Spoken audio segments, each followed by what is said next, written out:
Dr. Francis Collins teria a oportunidade de asseverar que o materialismo não lhe fazia um grande bem. O espiritualismo não encontrava ressonância no seu mundo cultural.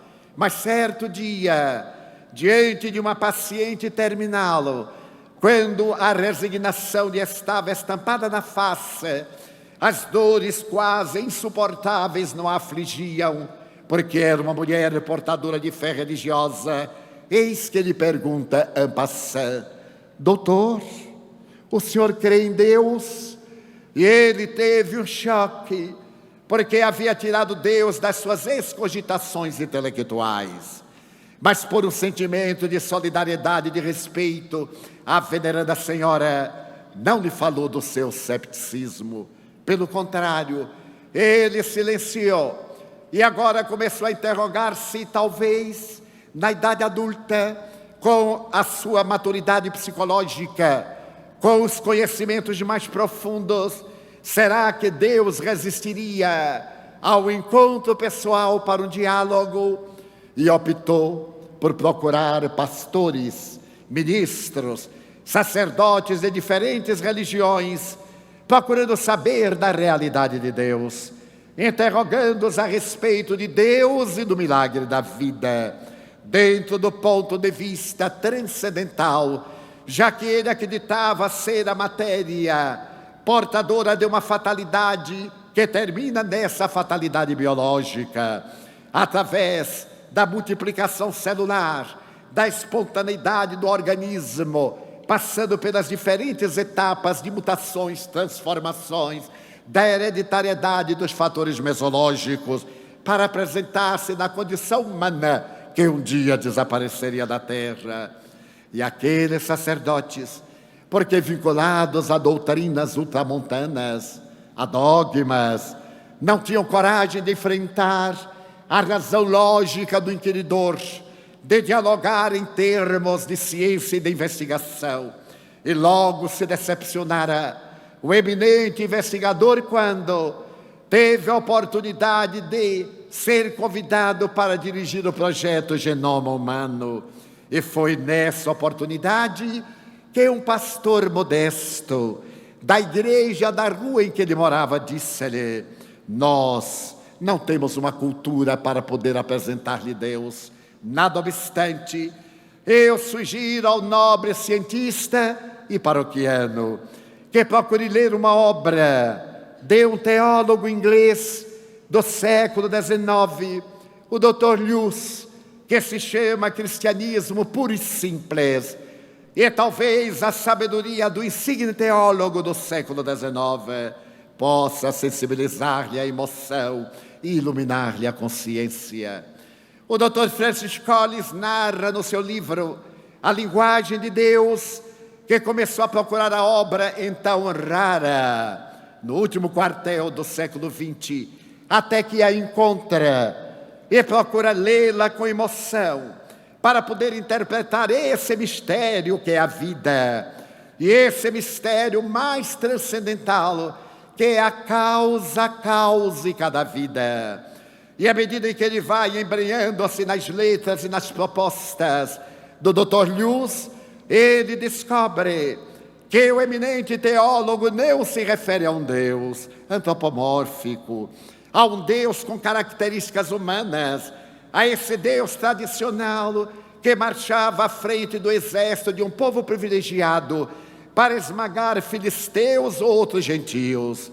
Deus se refere a esse Deus que toma de um bolo de barro na margem de um regato e então sopra-lhe a alma e nasce o primeiro homem, o biótipo básico que é Adão.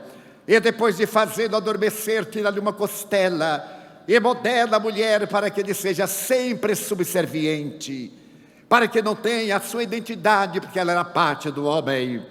E deles dois surge este notável processo da evolução, habitando a terra, um Deus que experimenta arrependimento por haver criado o homem e decreta o dilúvio, para logo depois reabilitar-se, e através da família de Noé, seus 3 filhos, Sem, Cã e Jafé, e as respectivas esposas, e também de Noé, já idoso, repovoarem a terra.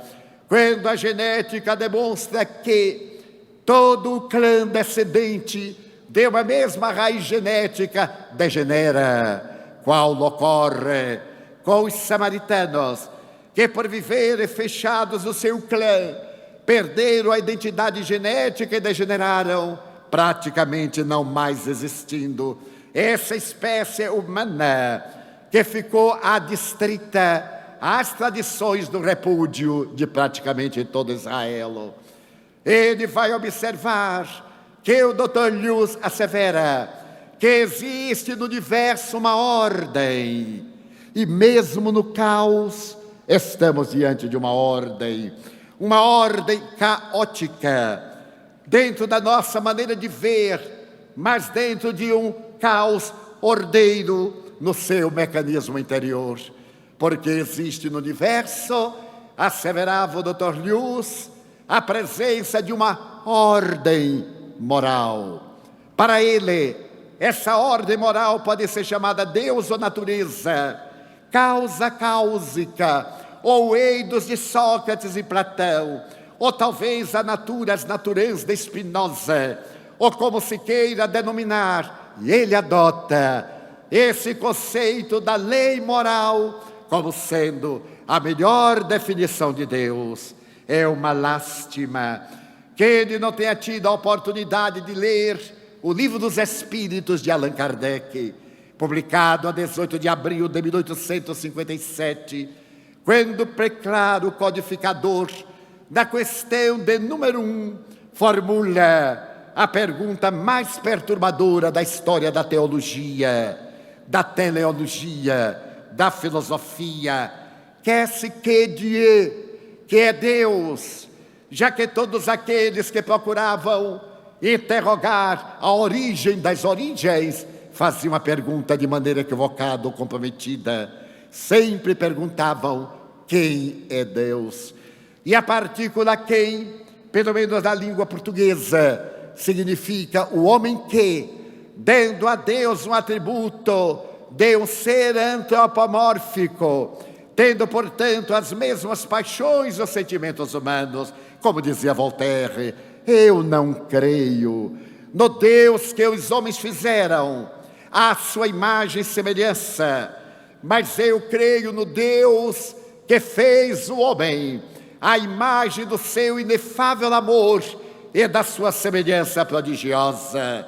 Declaração do eminente colaborador da enciclopédia, um dos pais da cultura odierna, na loja maçônica Nove Irmãs de Paris, no ano de 1791, aos 82 anos de idade, quando foi recebido na Ordem Gloriosa, no grau 33, como homenagem daqueles pedreiros ao ser respeitável que foi esse notável pensador. Então é lamentável que o Dr.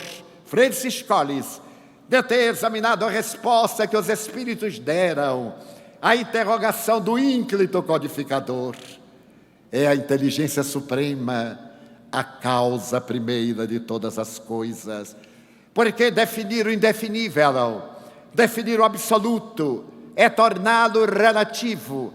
E toda e qualquer tentativa de definir Deus que foi feita através da história, com uma ou duas exceções, redundavam em limitar Deus e tirar-lhe a grandeza, a causalidade absoluta.